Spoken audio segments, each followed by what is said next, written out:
Life is hectic, demanding, and doesn't stop. When honest with ourselves, we must confess we often don't know what the hell we're doing. The LARKCAST is an ongoing conversation about the inclusive and mischievous nature of God's presence through the lens of all the things that make up this phenomenon we refer to as life. Astonishing grace and refreshing honesty collide right here for your weekly encouragement.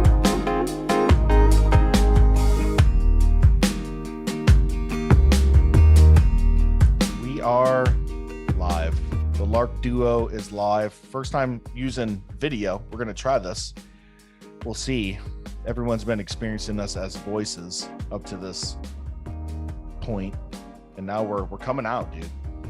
We're coming out of I wouldn't say the closet.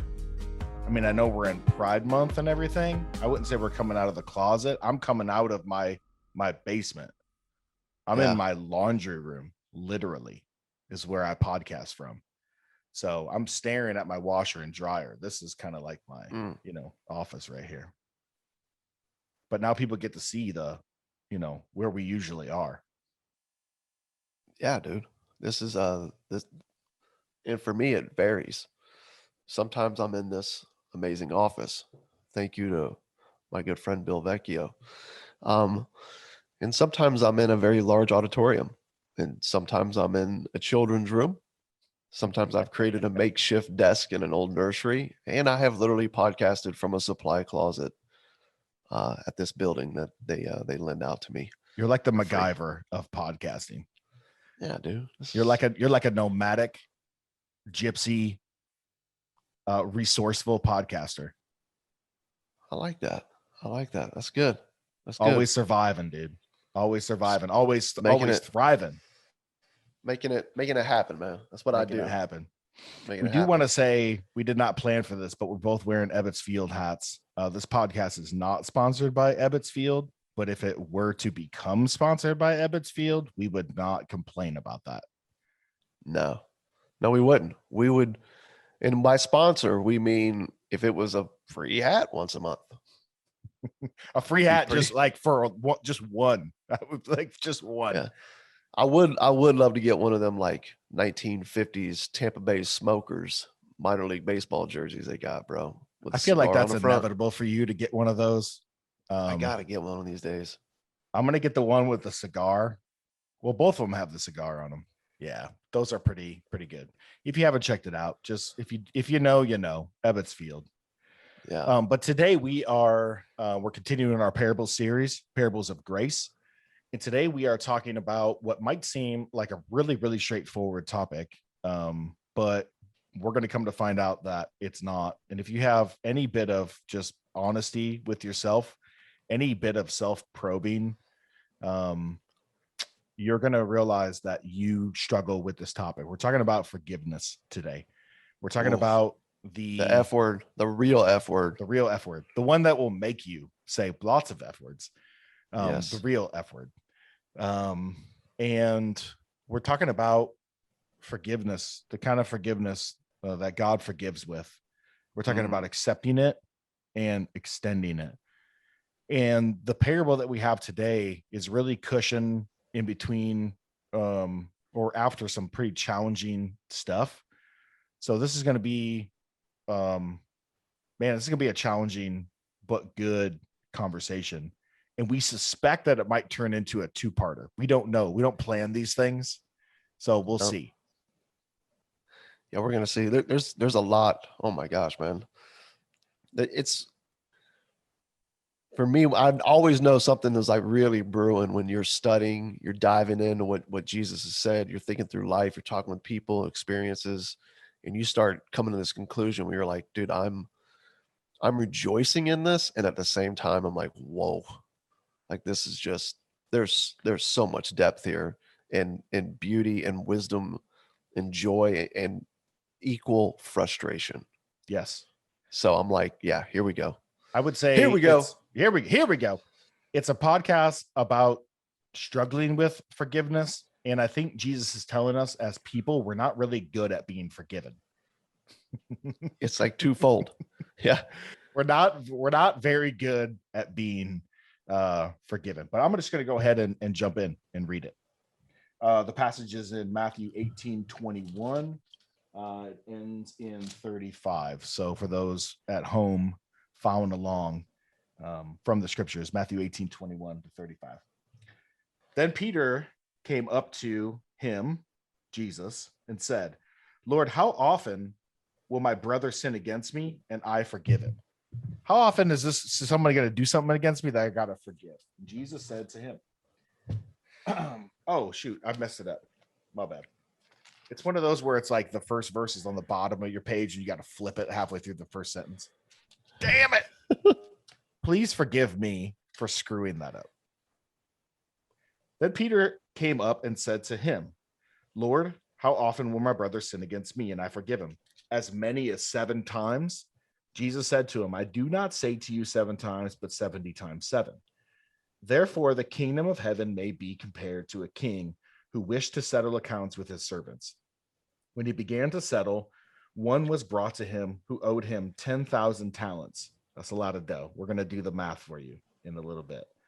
And since he could not pay, his master ordered him to be sold with his wife and children and all that he had, and payment to be made. So the servant fell on his knees, imploring him, have patience with me, and I will pay you everything. And out of pity for him, the master of the servant released him and forgave him the debt. But when that same servant went out, he found one of his fellow servants who owed him 100 denarii, a much smaller amount than what the guy was just forgiven. And seizing him, he began to choke him, saying, pay what you owe. So his fellow servant fell down and pleaded with him, have patience with me, and I will pay you. He refused and went and put him in prison until he should pay the debt. When his fellow servants saw what had taken place, they were greatly distressed, and they went and reported to their master all that had taken place. Then his master summoned him and said to him, you wicked servant, I forgave you all that debt because you pleaded with me. And should you not have mercy on your fellow servant as I've had mercy on you? And in anger, his master delivered him to the jailers until he should pay all his debt. So also my heavenly Father will do to every one of you if you do not forgive your brother from your heart. Man, we got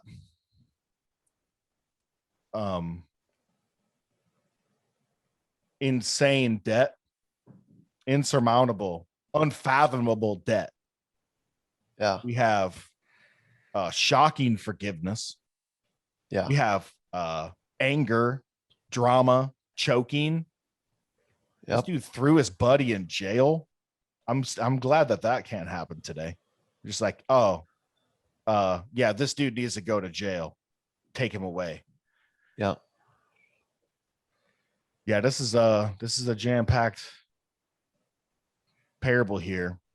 And what makes this parable equally or even more intriguing is the context. What comes right before this. Yeah. And then what makes it even more challenging is what comes before the challenging verse prior to that. So this whole kind of like it's a series of in Matthew 18 is challenging. Maybe introduce it. Yeah, man. I think, just to piggyback off what you were saying, if you had to like just really hone in on this thing and make it real clear, it's like you basically have the demand for justice and forgiveness. Like these are the two like main things that we see in this. And I think that's part of our struggle, man. Like you just even hearing the story and how it plays out. Because justice is needed if you want people to straighten up and fly right. Justice is needed if you want people to change and the world to be a better place. That's the pretty common belief. Or if you want the church to be pure. Yeah. I mean, your family, your business, you take it all down the line. Forgiveness is often viewed as weak and will only lead to people not learning their lesson, thus the world not changing. Yeah. And I think those are like some pretty common things that we believe. And as much as we hear Jesus saying otherwise, there's still this like tension within us.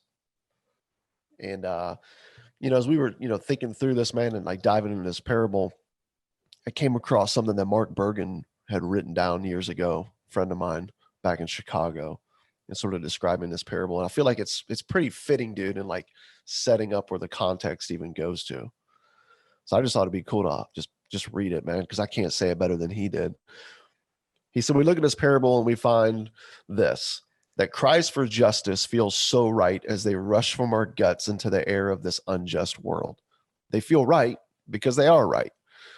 He says, when we have been wronged or witnessed some wrong, it's as though all the cosmos lifts its voice within a chorus of indignation.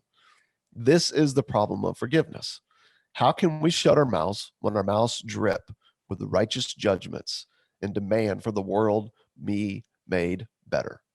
Why should we even care to try? He says, it is only when we find ourselves standing opposite that chorus, looking down the barrel of cosmic judgments against our own misdeeds, that we are pressed to search the skies for something kinder than justice. And to our great surprise, when we care to look closely, the chorus of the heavens turns out to be mercy. Jesus invites the world to sing the new and foolish song, lest we cling to our rightness and remain forever out of tune with life himself. For some reason, reading that, man, like probably 8 years ago, was such an aha for me in looking at this parable. Because I could definitely point to like this just clinging, man, to justice and the need for it and just wrestling with forgiveness, man. And I think I'm not alone in that. I think a lot of us feel like, dude, forgiveness, man. Like, I mean, I know I need it, but like when you talk about like extending that same kind of reckless forgiveness to others, the way Jesus has been describing what God is like in the parables that we've already unpacked, like I get a little fearful, man, because it feels like I'm condoning this if I forgive, right, these people who have done these wrongs, or it feels like they're going to get away with this, or it feels like something that they're going to abuse this, or it feels like this act that will never lead, like I've already said, to the world being a better place. Yep. And it's almost like we find sort of like a satisfaction, man, and not extending the forgiveness we know we need and cling to and rejoice in. It's kind of awkward. It's kind of odd, kind of eerie. Yeah, I would say it's something that definitely doesn't come natural to us. I think that the way that God loves the world and the way he loves us and the way that forgiveness, grace, and mercy comes is it's shocking. It doesn't seem to be the natural order of things. And so I think I think we're in a good place if we do wrestle with it. I think that's the intended response, or at least like a unavoidable response. We should wrestle with this because it's not natural. It's very alien. And I think, Bergen talking about being in tune with life itself. Like I want to be in tune with life itself as well. But man, I have a very, very hard time getting there. I think the thing that comes natural to me is like wanting to choke out, somebody and give them their just desserts. That's the thing that makes a lot of sense to me.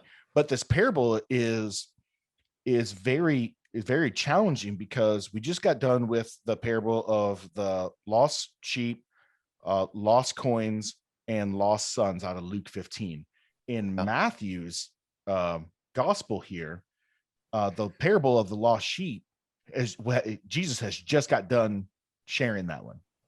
So we're like, okay, dang, man, like the shepherd will not be separated from the sheep. He will go to great lengths, right? He will go to great lengths of sacrifice and shame, even unto himself, on his way to rescuing lost sheep, finding lost coins, loving unlovable, right, lost sons.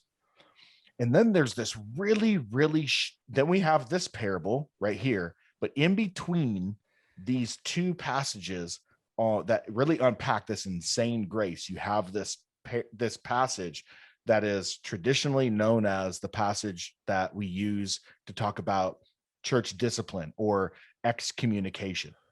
And it almost sits there like this clunky. If Bergen's talking about being in tune with life itself, You have the parable of the shepherd and the sheep. It's like this music is going along just very, very nicely, right? And then you have this like, like scratching the record, like yeah, with the lost then sons. it's like, what the hell was that? And then boom, okay, it gets back to like playing this music of forgiveness, this consistent message that we hear from Jesus. And so there's a challenging context to this. And I think that we owe it to those who are seriously like, students of the scripture and concerned about that to dive into that. Yeah. And just, I feel like even people who are just kicking the tires, man, of like, who is Jesus and what has he really said? Because I mean, we definitely can point to a lot of abuses done over the centuries, right? From just scriptures that have been grabbed onto and taken out of context. And I think you're right. That's why we need to press into this. And so here it is. I'll just unpack it like this. Going back to Bergen, you've got Cries for Justice, the song for it. We love it. Until you find yourself on the opposite end of that. AKA, till you look in the mirror and realize, oh, crap, I'm flawed and foolish and frail as well. Yeah. Choking everyone else out has been fun, as I've imagined myself as the one who's righteous. Yep. And so Jesus comes along and he's pointing to what God is like. And we've been seeing that and what we're like. And I think there's this tension that might be building, as you said, the record scratching in and among the disciples who are going, hold on a second, this like unconditional, indiscriminate, reckless grace of God who saves lost sinners out of his own joy. Like that's the business he's in. That's why Jesus has come. Hold on a minute. This is getting a little this is getting a little off. It's getting a little off key now. Okay. And I think it's out of that Jesus starts speaking about some of these things. And you can find it in the book of Matthew in chapter 15. And it's almost like a conversation that's taking place after Jesus just got done talking about the God who was like a shepherd who leaves the 99 to find the one and the lost coin. That's sort of like a context that's coming out of. And so if you go to like, Matthew chapter 15, you'll see, right there, a verse that we read in a podcast a couple episodes ago, like verse 13, that he finds, truly I say to you, he rejoices over this lost one that's found over the 99 that never strayed, he says. And he goes on and says this, so it is not the will of my Father who is in heaven that one of these, not even one of these ones, should perish, Jesus says. But then you get to Matthew 15, which goes right into what I'm sorry, verse 15, what you were talking about. Matthew chapter 18 is a chapter. Sorry about that. You're getting a little mixed up on your numbers there. Yeah. What are you talking about? You're talking about verse 14. Yeah, that's what Jesus was just saying, which 18, ties 14. in. Yeah. So coming that out ties of the parable in, of the lost sheep. It's not my will, my Father, that any of these be lost. Not even one of them. But then verse 15, Jesus says this, hey, if your brother sins against you, go and tell him his fault between you and him alone. If he listens to you, you have gained your brother. But if he does not listen, take one or two others along with you, that every charge may be established by the evidence of 2 or 3 witnesses.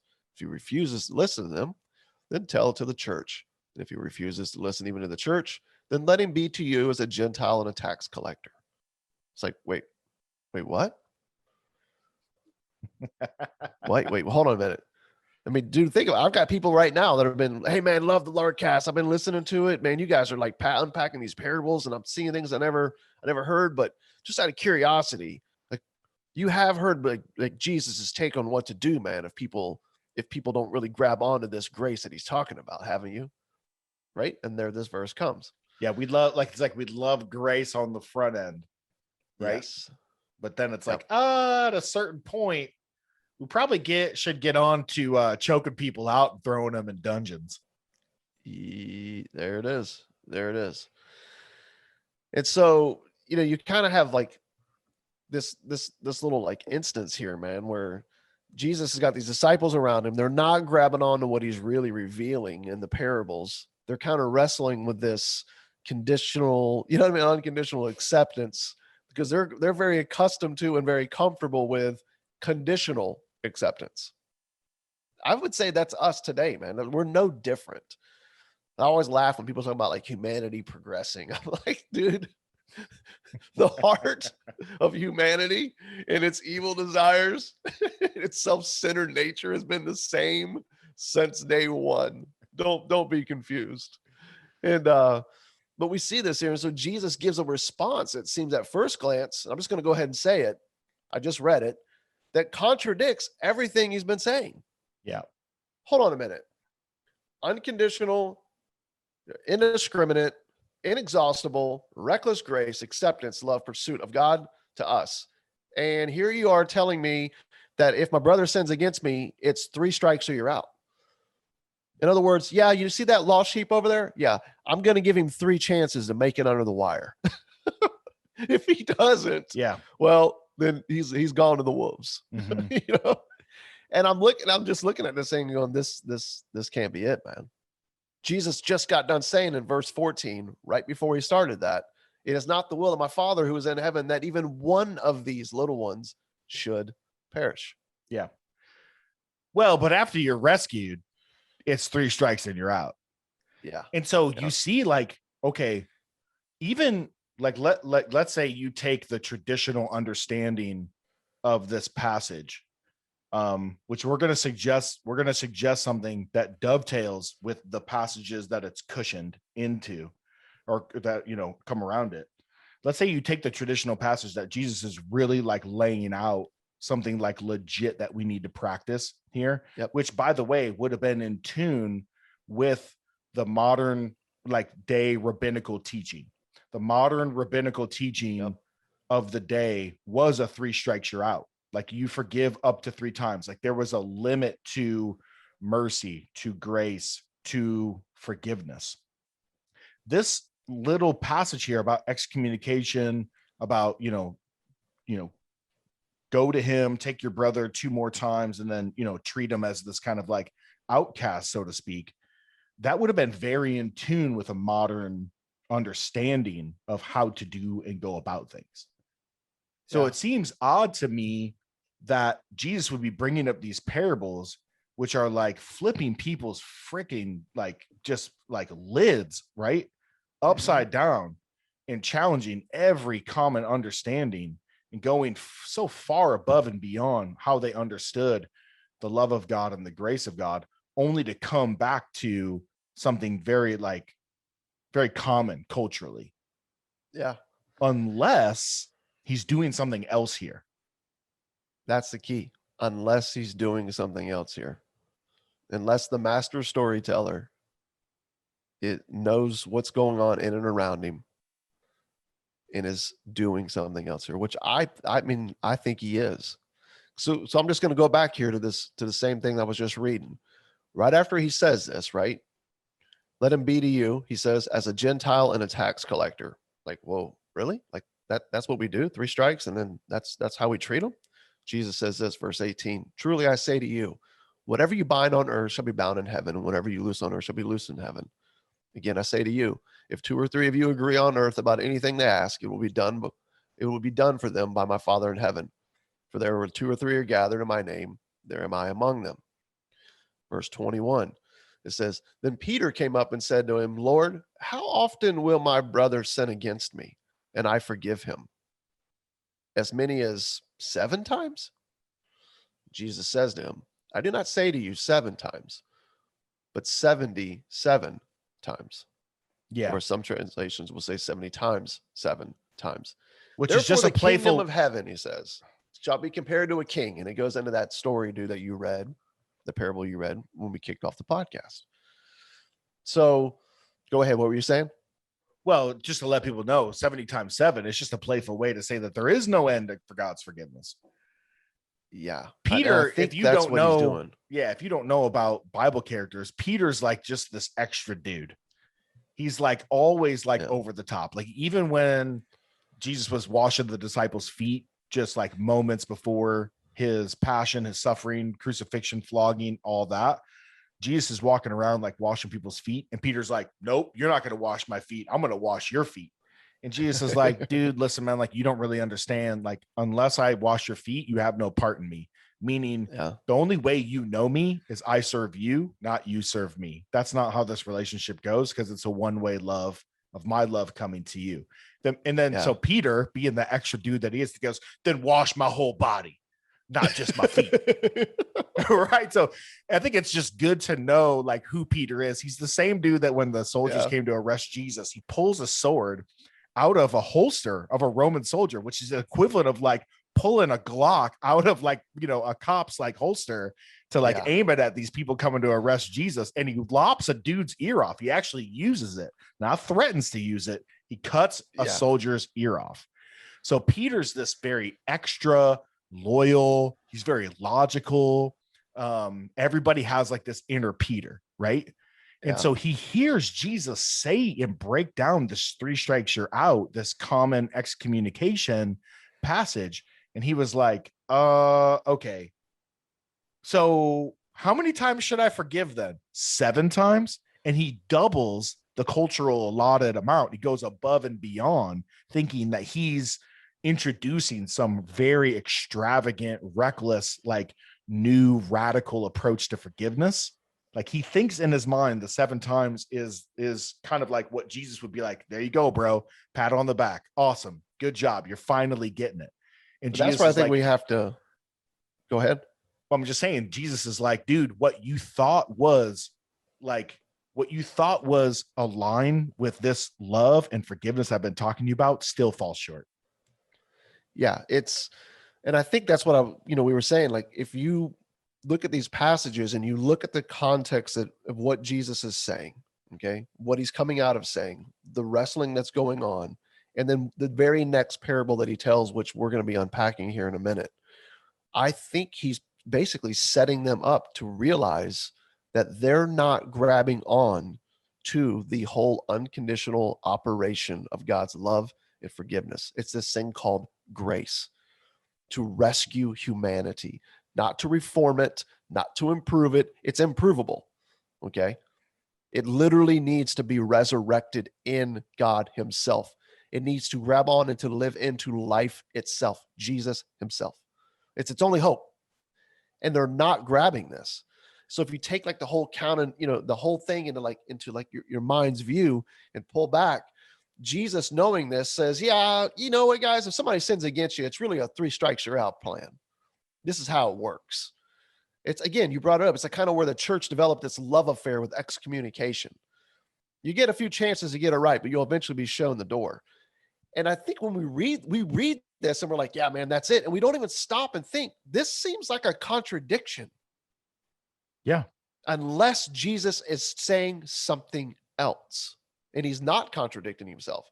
Unless you realize, wait a second, stop reading this through the lens of an ordinary rabbi. Jesus isn't an ordinary rabbi, much less an ordinary Messiah. Okay? He's saying something that's very different from what everyone else in and around him is saying that God is like. So if you take off the religious filter and realize that, you can kind of notice, one, Jesus just made it known that God is actively pursuing outcasts with an unconditional acceptance. Okay. That's what he's doing. The Gentiles and tax collectors specifically. Bingo. Who he invokes in that passage. Yes. Yeah. The Father, as we unpacked in our last, podcast, the Father runs to his wayward son and restores back to him all that he has before he ever promises to be better and do more. Right. Right. So this is, we have to take this into context. Again, Jesus isn't an ordinary rabbi. He's actually hanging out with Gentiles and tax collectors. He's embracing them. He's loving them. He's accepting them. Gentiles and tax collectors make up the many disciples that are following after Jesus. Matthew himself is a tax collector. Right. So why do we read like, yeah, man, 3 strikes, dude, treat him like a tax collector, man. Get on out of here. They don't really believe. They're not really faithful. They're not of the fold. That's fake faith, man. Like, hold on a minute. Where did you treat Gentiles and tax collectors this way? Well, Jesus said to. And you never thought to stop and think for just a minute, well, how did Jesus treat Gentiles and tax collectors? No, but so I think people See what I have, mean? and I think that well, first of all, the notion that Jesus might be like being playful or Yeah. being ironic or setting them up is not in the cards. I literally think we think Jesus is just walking around like this Spock-like figure, just kind of spitting out, Yes, thous and theys and I say unto yous and all this other stuff. And he really is, he's mischievous. He really is very, very, he's a rebel. He's playful. He's he's an antagonist at moments. And so I think even for the average person who would just take this at face value, when you get to that tax collector, treat him like a Gentile kind of a thing, that is an insane paradox and contradiction. And that's always like major the classic understanding of this passage just stopped dead in its tracks. Because you're like, oh crap. So I'm supposed to do this whole like 3 strikes you're out, but then go share meals with them. But in the common understanding is like, oh, just completely walk away from them, have no fellowship. It's like, no, dude, that's the whole context of Luke 15. This man eats with and receives sinners. Yeah, and tax collectors. And so it's I think the thing that I just found myself looking at and just being in awe of is just as Jesus was setting them up to realize how little they were grabbing on to what he was really declaring, you realize, dude, that 2,000 years later, he's still living and moving and doing the very same. We're being thing. set up. You know how many times I've used those verses to exercise what we needed to do to maintain purity, man, within the church that I was leading in for years? Oh, and then justifying that we, out of love, this is why we did this, because these verses say it right here. I need I'm to just saying, like, I'm literally them. Yeah, I need to let you and everyone who listens to this podcast know that to my shame, I have wounded people I love, thinking that I'm doing justice with these passages. Yeah. So it's not like we're talking down at everyone as much as we're going like, man, we literally bought this hook, line, and sinker just like everyone else did. And I don't mean everyone, but you get what I'm saying. Totally. And so we see Jesus, like, he loves and walks with sinners and tax collectors. He doesn't shun them, but not missing that. Jesus goes on and says, listen, whatever you bind on earth will be bound in heaven, verse 18, and whatever you loose on earth shall be loosed in heaven. In other words, and I love this, if you choose to tie other sins to them, if you choose to treat them like an outcast who's used up their allotment of grace, then in the end, all you will have is the deadly rule of unforgiveness, dude. And you will carry that deadly rule, the weight of that, the death of that. You will carry that around here and in the hereafter.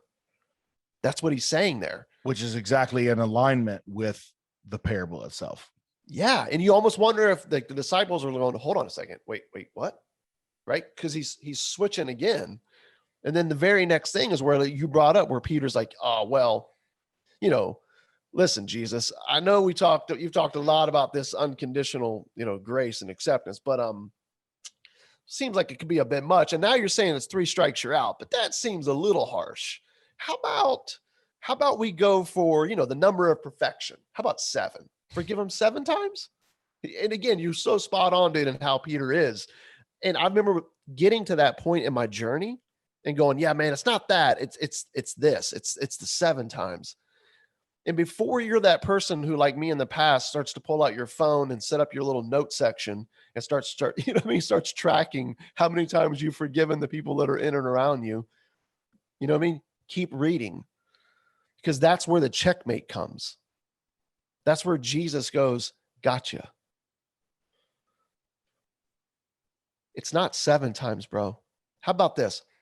How about we, instead of keeping track of how many times you forgive someone and thinking that because you chose the number of perfection, that's, you know what I mean? That's it. How about instead we just get back to what I've been saying in the parables? How about if we get back to what God is really like and what he's really doing because of what you and every single person that has or will ever live actually needs? How about if we get back to that unconditional pursuit of my love for you? How about we go perfection times perfection? How about 70 times 7? How's that one? It's like this is like the ultimate smackdown of like, just religious, being a religious tryhard. It's like, this is the best humanity could muster up is the 7 times. Like we think we're just going so above and so beyond, thinking that, yeah, man, this is what God would have us to do, like sacrificing to just forgive that extra time, or maybe 2 extra times, or you know what, let's double it. Let's go 6 plus 1, 7, right? And then Jesus is like, no, dude, you don't understand. Even in your mind, as you're trying to conjure up something that is like extremely gracious, it falls infinitely short to how I actually forgive people.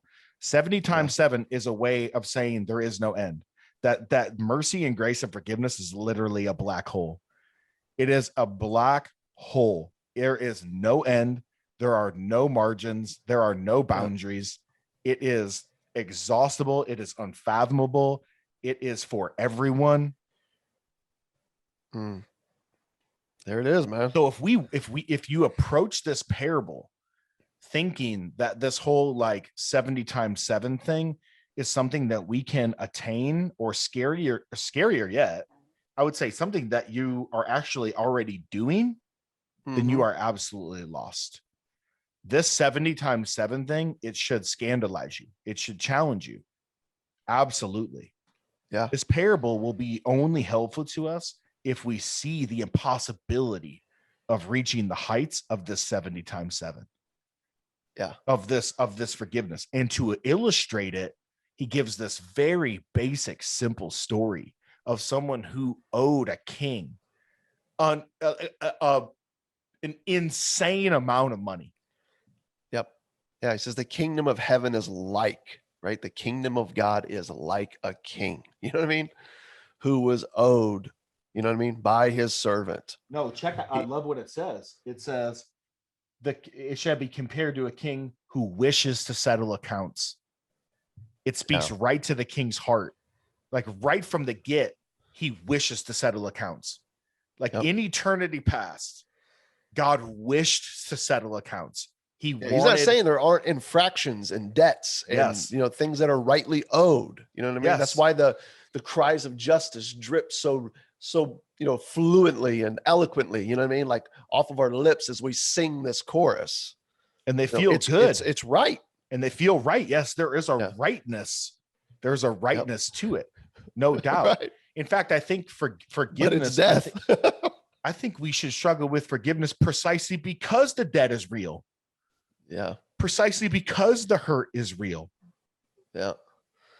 Yeah. Cause he says like, this king he's like a wealthy bookkeeper, right? When you get into the parable, which picks up in like verse 21, actually, specific to like verse 23, but still you find that the king is a wealthy bookkeeper. The servant is as good as dead, with a debt that stands. Dude, this is huge. This, I think Jesus says it this way to them. He gives this number when he tells the parable to help us realize how unattainable, man, the repaying of this debt is. Right. Kind of like how unattainable it is to keep track of how many times you're going to need to forgive others. Bro, it's like the master storyteller, man. Once again, the equivalent of the debt, man, that's owed is $3.5 billion. That is 200,000 years of labor. That is 60 million working days for him to repay what he owes, man.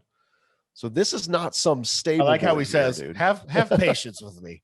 Right? Have patience. Have some patience. Hey, be patient. It's only $3.5 billion. Be patient. It's never going to come back. It's never impossible. Come back. Yeah.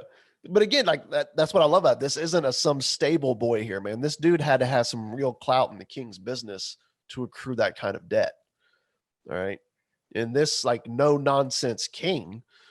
And I think that's the shift, man, for me in the story is seeing that the king is just and right in demanding what he's owed.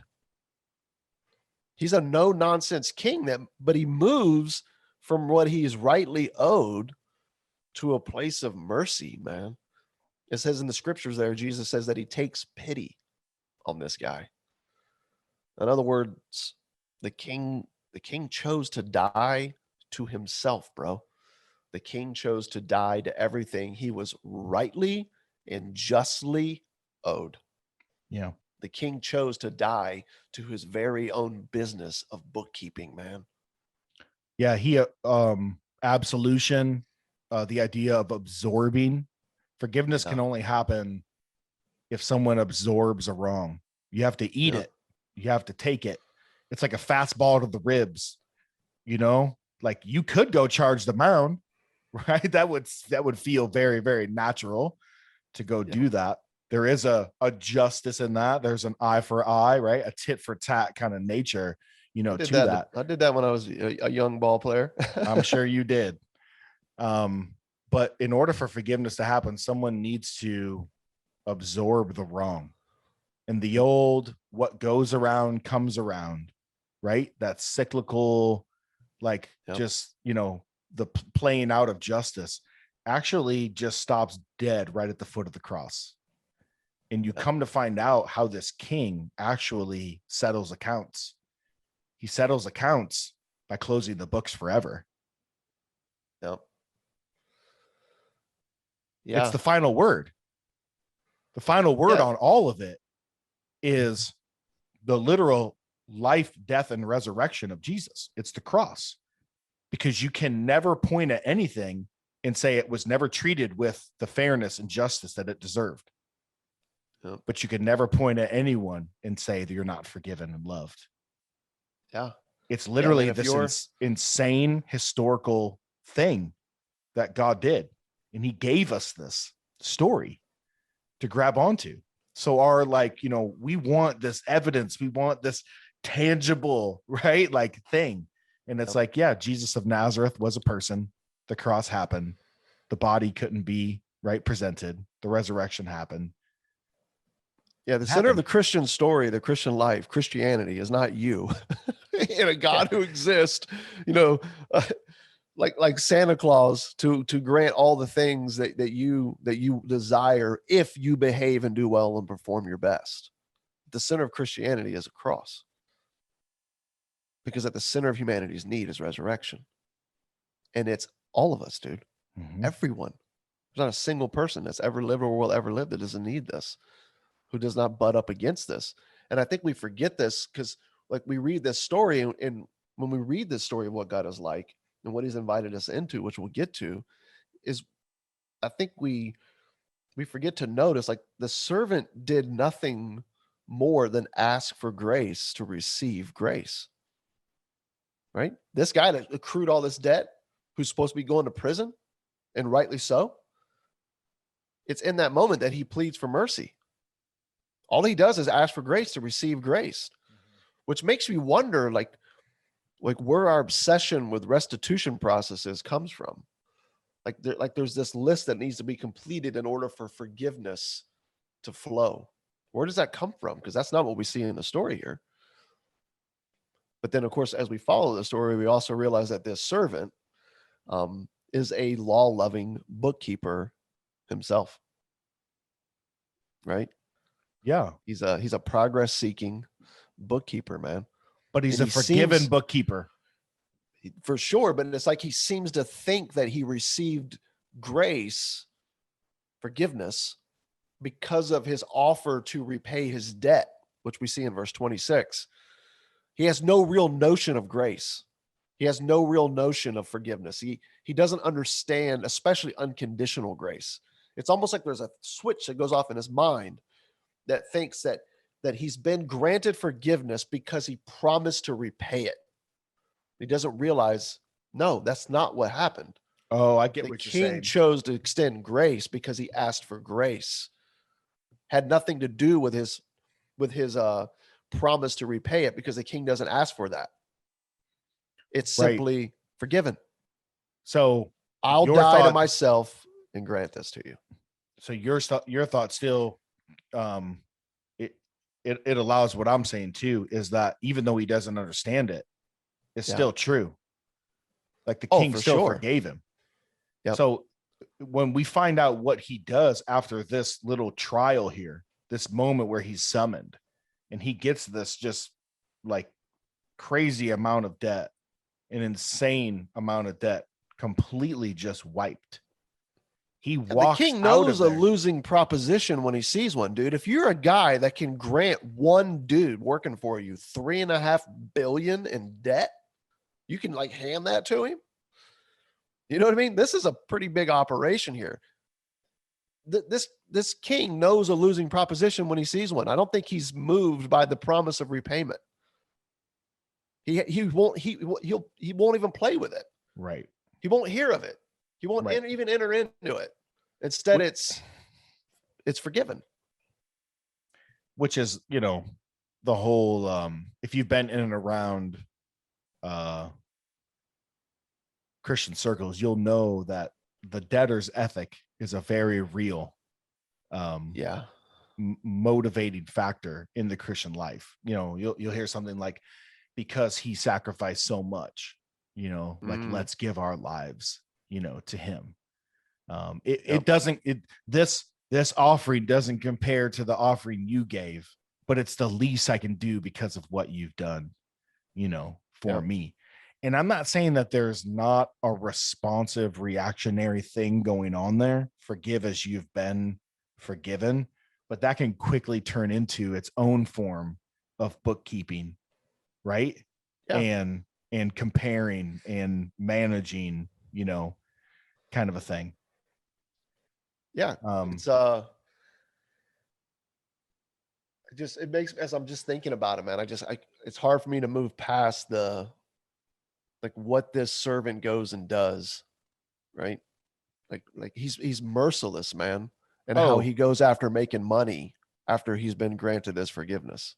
Oh, it's absurd. It's like, it's meant to be like, you know, like pulpy and absurd, you know, it's just ridiculous. It's shocking to the system when you see it. And I think that's exactly why Jesus unpacks it that way. And it's got to be just his complete lack of comprehension to the fact that the king willingly chose to die to his whole life of bookkeeping to meet this servant where he was. But the servant is unwilling to die to his life of bookkeeping. Mm-hmm. He's unwilling to die to his effort to justify himself, to find his enoughness, as we've talked about, right? This religious thing that's in all of us, to obtain his significance and status and the security that he thinks he's due and should have and should be. He's unwilling to let go of it. He's unwilling to die to the project of self. Yeah. Just as the king was willing to do for him, he won't do for others. And instead, he's merciless, dude. He leaves and he runs out, right? He's choking people, man, putting them in prison, demanding money, dude. Like he's clueless as to what the king has done to meet him where he is. And he's then merciless towards others. So you're talking about a parable that's not just about what God's like, but man, really starts to really reveal in a very tangible light what we're like, man. Oh, I think this whole commentary is on who we all naturally are. Yeah. While we claim Jesus and hope and morality and love and, you know, the Just Mercy crowd, you know, I'm always like, dude, the people, I know some people, man, are from the Just Mercy crowd. And I'm like, they're the most merciless people I know. I think what he's saying is like, all of us just suck at being forgiven. Yes. I think we've all been given. I think this forgiveness, this insane forgiveness comes not just to one person, but to all of us. I think the announcement of the gospel is you are forgiven. Right? That is the judgment that God's delivered to the world, of one of no condemnation. Your sins are forgiven. Not they might be forgiven, but they are forgiven. Yeah. And then as forgiven people, we just find ourselves constantly slipping back into modes of fairness, rightness, earthly justice, Yep. bookkeeping, All those fears come in, scorekeeping. man. We do it. Yep. They're going to get away with this. This is going to cheapen this. This is going to give them excuses to abuse this. This is going to result in an unchanged life. Therefore, this is going to result in an unchanged world. I mean, right? We start making all of our list up, man, as to why we are right to demand justice instead of extend the forgiveness we ourselves have also received. Yeah. Because this servant, dude, he's, like I said, we've already talked about, he's merciless, bro, and how he goes about this. And the people are grumbling, right? They're going, wait a minute. We know the forgiveness that you received from the king. It was a very public thing. Everybody knew. Yeah. We know this. And yet you're out here doing this to us. And dude, that's where the king gets irate, right? It circles back, man. He's like, what? And we see that right there in the story that Jesus tells. And it's not pretty, man. Like, it's not pretty. It's not good. There's this, and I see it, we've talked about it already, but we see it in ourselves as well, man. Like, we struggle to pass on to grace other people that have wronged us. We damn mercy and demand justice. It's as if we like come out of the womb believing that God is not at the center of our everything. Okay. And instead we are. God's not at the center of everything. We are. In our me-centricity, you could say, this belief that we exist independent of the Christ who is life, it starts to shout when things don't revolve around us or go as we think. And we think that we're just and right in this. It's why we, like Peter and the disciples that we were just reading in the earlier context, want to know, how many times do we need to forgive? I just want to make sure, because I've got a list going on over here, and I just want to make sure I get it right. They want to know that, dude. The same reason why we want to know that. Yep. And if you feel that, if you have felt in your life that the way God forgives is impossible to replicate relationally, if you have come to the precipice of your own just abilities, right, to actually extend this, and you have looked out farther into the horizon and have seen God's love still, but it has no end, you are understanding the forgiveness of God correctly. Yeah. We cannot forgive like he forgives. We don't have the capacity for it. It truly is. It's like when Paul describes the love of God in Ephesians, he like prays for the church at Ephesus. And he says, man, I'm going to pray that you would understand the length, depth, width, height, breadth, right? All these adjectives just to describe spatially, like just to get an idea of how big and how massive the love of God is. And he uses every adjective possible. And really what he's saying is, he's saying 70 times 7. He's saying, no, it is a black hole. It is something you cannot put wrap your arms around. And so this whole idea of like, well, we should love like God loves, or we should forgive like God forgives. Dude, if that doesn't cripple you or bring you to the end of your virtuous rope, then you are not getting it. You are not getting it. This parable should cripple us, dude. It should humble us, because we are not loving people compared to a loving God.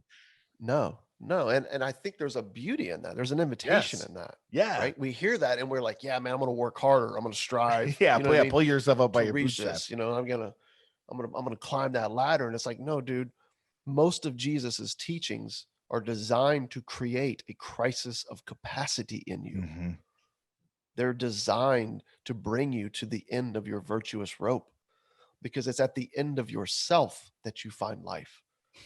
The invitation to follow Jesus is an invitation to die. In other words, it's an invitation to get lost in the life of Christ, who is life, not to use him to find life, not to use him to better our lives, not to use him so we can improve life and other people's lives. No, the invitation is to get lost in him who is life. Because it's in that dude that his faith becomes our faith, his righteousness, our righteousness, right? His love, our love, his forgiveness, our forgiveness. It's a work that's flowing in and through us. That is a beautiful invitation, man. That is literally what it means to be alive. Right. And we miss it. And in we the miss face it. The of religious nature misses it. In the face of how he forgives, it should lead to our death, which leads to trusting in him alone. Peter's whole should I forgive up to 7 times is the best you could conjure up if you view Jesus as merely an example, not a savior. If you think the Christian life is Jesus as example, you're probably going to only come up with the number 7. But the key and the pathway to understanding Jesus as a savior is understanding that it's 70 times 7. That's good. That's good. We don't need a guide. We don't need a mentor. Guides. We don't need an example. No examples. That's not who he is. Right. And I'm saying, nor did he ever say he was that. Exactly. Right. He's trying to bring us again, to the end of our virtuous rope. We say it in a lot of ways. Crisis of capacity leads you to your death, right? We say the same kind of concept, like of just throwing up your arms in the air saying, I'm never going to be as good as you. So I might as well die to the whole pursuit of trying to be good and cast myself wholly onto your goodness, your righteousness, your love, your forgiveness, and saying, that's all I need. And I'm grabbing hold of it by faith. That's it.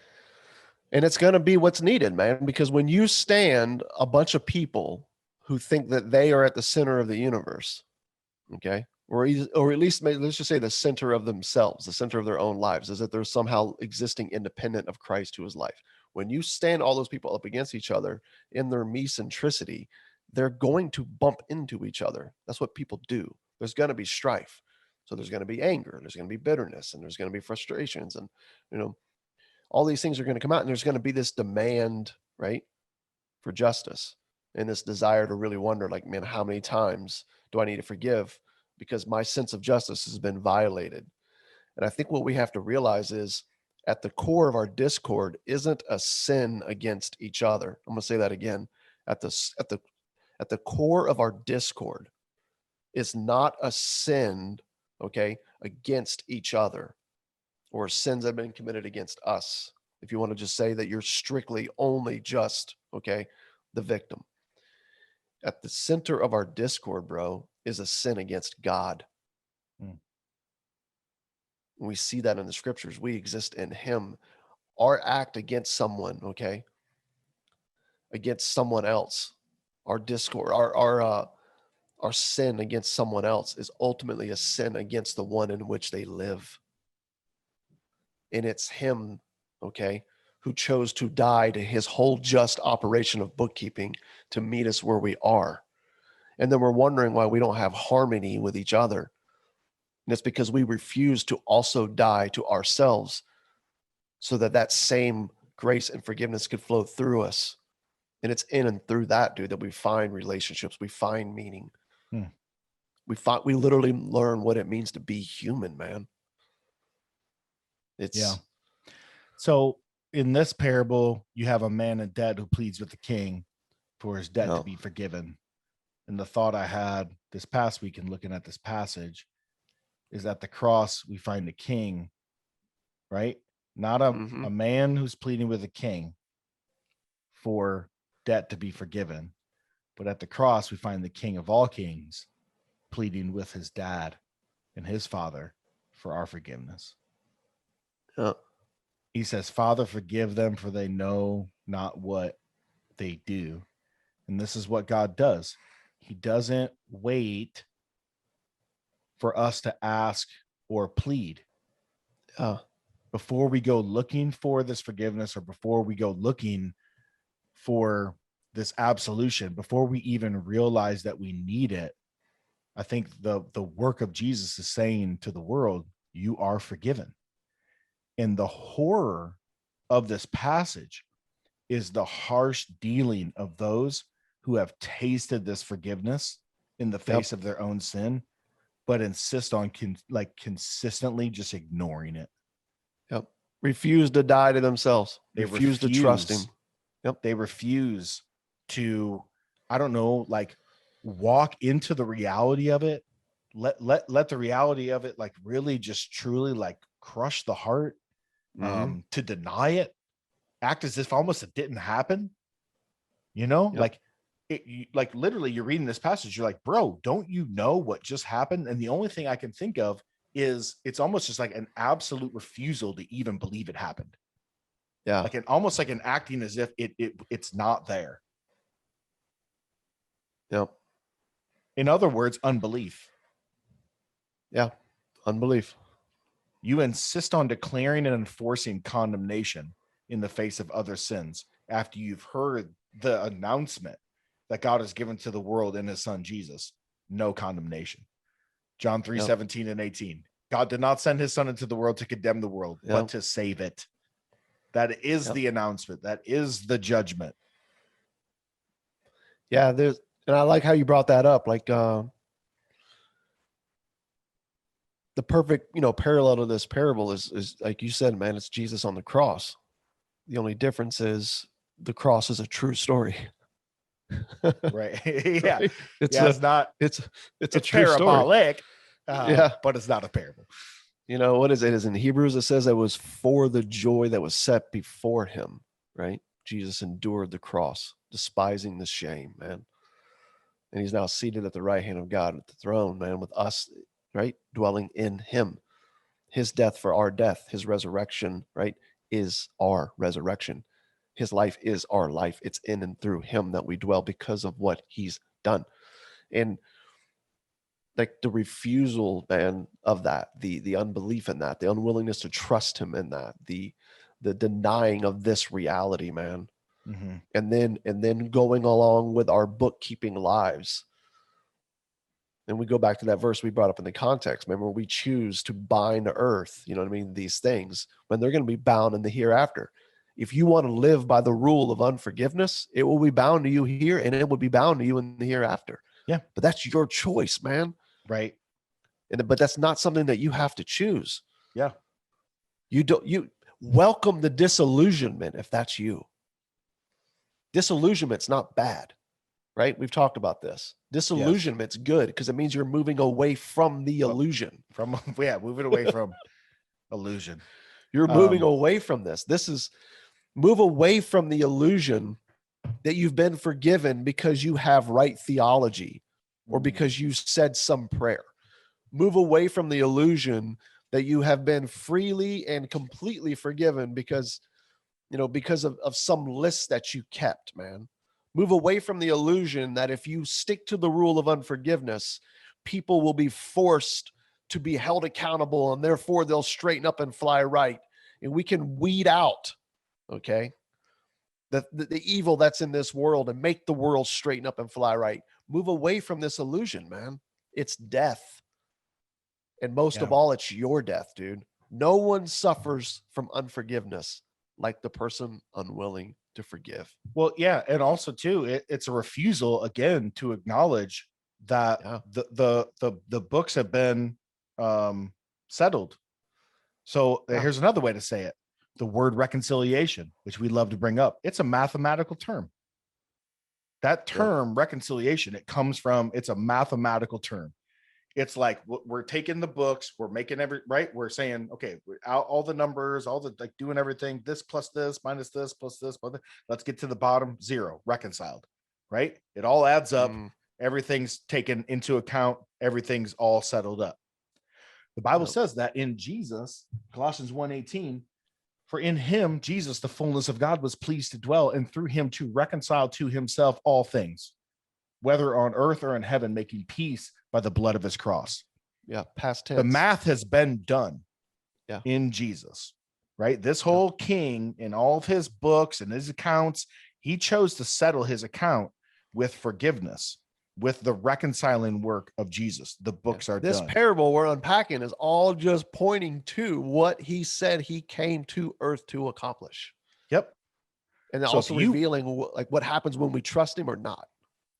If you choose to settle your accounts by some other sort of math, outside of the death and burial, right? And resurrection of Jesus, then Where it bro, was dealt like with. you're gonna get that applied to you at the end of your life. Yeah. If that's Yeah, how man. you want it, you're gonna get it. But here's what's crazy is it's not like, okay, God's folding his arms saying, let's see who's good and righteous and loving, and let's see who's forgiving and loving, then they'll be forgiven and loved in the end. Oh, let's see who's wicked and not good, and they'll get what they want in the end. It's all how you relate to this thing God has done. Yeah.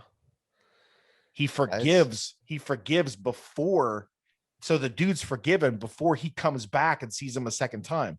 He's forgiven before he chokes his buddy out. He's forgiven before he chooses to do this thing. He already forgiven while Already he was forgiven. out doing those things. Yes. Proving he did not trust in what had been done on his behalf. Mm-hmm. He was unwilling to relate. Think about that. He was unwilling to relate, man. Yep. To the one who forgave. And I look at that, and I know there are people, man, that feel like they got to cling, dude, to like justice, make this thing happen. This is what we're supposed to do. And, I'm always hearing, a passage in the Old Testament that's always, referred to, man. But generally, dude, it's 99% of the time in my experience, it's being taken out of context as to what's going on there. But also I'm like, dude, the story doesn't end there. The story doesn't end. Okay. When God was telling the Jewish people who were once slaves, okay, to Babylon, that when they were now in a position of power and were abusing the very people, doing the same thing that was doing done the to same them. thing. We're saying, hey, man, act justly. That guy, your neighbor that you just stole act from, justly. The great requirement, as others have called it. Yeah. That guy you just robbed, as in like an actual person who lives next to you right now in the life that they were living, that person you can go to, yeah, go back to him and give back to him what you stole from him. Act justly, man. Have you forgotten like that was also done to you and what it felt like? Which I fully agree with, just to be clear. But it's like sometimes people are clinging to this, man, today in relation to like the problems that we're facing as a society. And I'm watching this and going, the story doesn't end there. Because all of that was still driving everybody, both villain and victim in that story. By the way, the Babylonians and the Jewish people, they were flip-flopping back and forth between villain and victim status.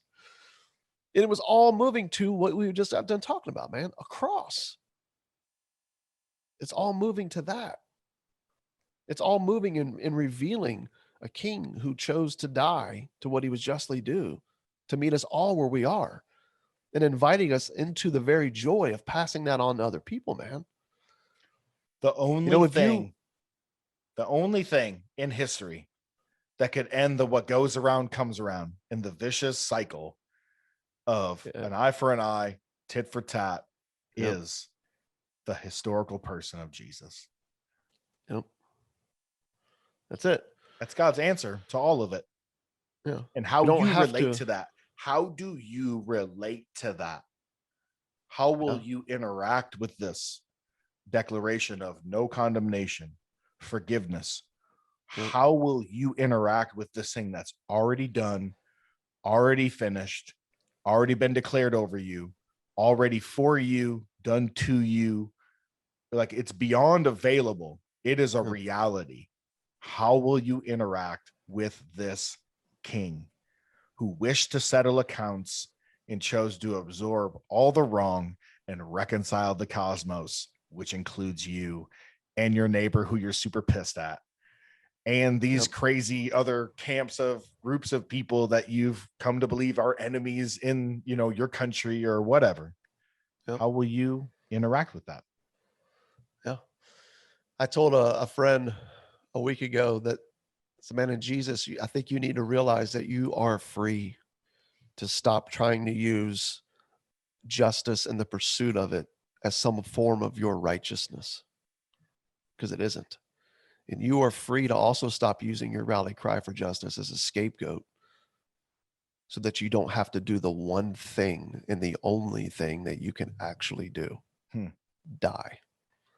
To just die to the whole project of you to get lost in the very life of him who is your life, and to find the joy, dude, that comes with knowing that forgiveness, that grace, that love, that belonging that's unconditional, and then to pass that on to other people so that they too hopefully could experience the only hope this world has, man. If you, when you refuse to offer this forgiveness, Jesus is saying, you will not only alienate yourself from life itself, you will never know the power of life at work in and through you either, man. It's only you, bro, that's missing out. It's only you that's suffering. All in an attempt to make something happen that you can't make happen. All in an attempt to fix something that Jesus already dealt with. It's just you, man, that's losing. So go back to verse 14, which is the verse that we first read, man, that sort of went into like the context that then went into the parable. Jesus said it. It is not the will of my Father, man, that none of you, that any of you should ever miss out on the party. Choice is yours. Yeah, that's good, man. With that, I think we should wrap up. There was a bunch of stuff I had that I didn't get to, mostly just on man. Like, you know, horizontally, how all this works out, all the different ways that I've wrestled with, you know, forgiveness personally, you know, and stuff like that. I had a pretty killer C.S. Lewis quote, but maybe we can just figure out a way to bring that up some other time. Yeah, but I think we've done it, man. This is a good one. Hopefully you're wrestling with this in a good way, and hopefully your wrestling leads you to belief and faith instead of choking out your neighbor. We hope for that. And maybe for us, because we are fans of flying by the seat of our pants, is maybe we get back on here, dude, soon, and maybe there is a part 2 to this thing. Yeah, or a last call or something. Yeah, there is a lot, man, just in regards to how all this can play out. But the more I start to dive into it and want to just start, you know what I mean, peeling away at it, I just find myself going, oh man, or we just cling to the heart of what he already said and realize that all the 50 what ifs aren't going to change the fact that he died to himself to meet us where we are. And by dying to ourselves, we get lost in him. And that's literally the harmony we crave, the holiness we need. That's life, man. There's no way around it. Sorry, I didn't mean to yawn there. I forgot normally if we're just doing audio, we can, but now we're doing video. So I have to get used to that. What are we going to do if everybody who's watching this realizes that you yawned? I don't know. Hopefully they take heart this passage. Amen. Hopefully you take heart, knowing that I'm not yawning. I'm not yawning at you. That was an amen. It was a yawn of amen. But until next time. Cheers.